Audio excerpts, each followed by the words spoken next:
Let's talk about how to use ROC, aka Receiver Operating Characteristic Curve, to evaluate a classifier. So in this plot, there are like two axes. The vertical one is called true positive rate, and the horizontal one is called false positive rate there. So let's look at the evaluate data and the model being evaluated.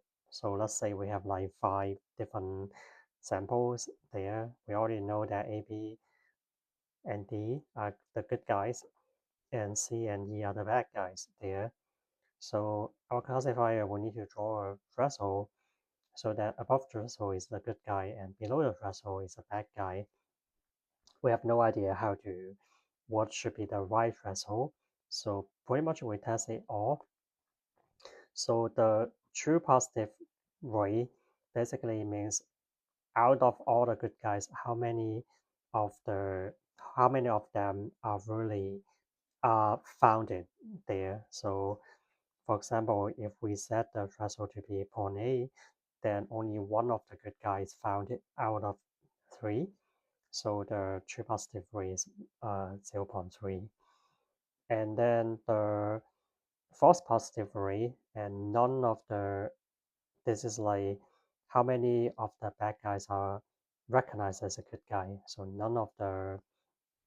good guy, none of the bad guy will recognize a good guy here. So this is 0 there.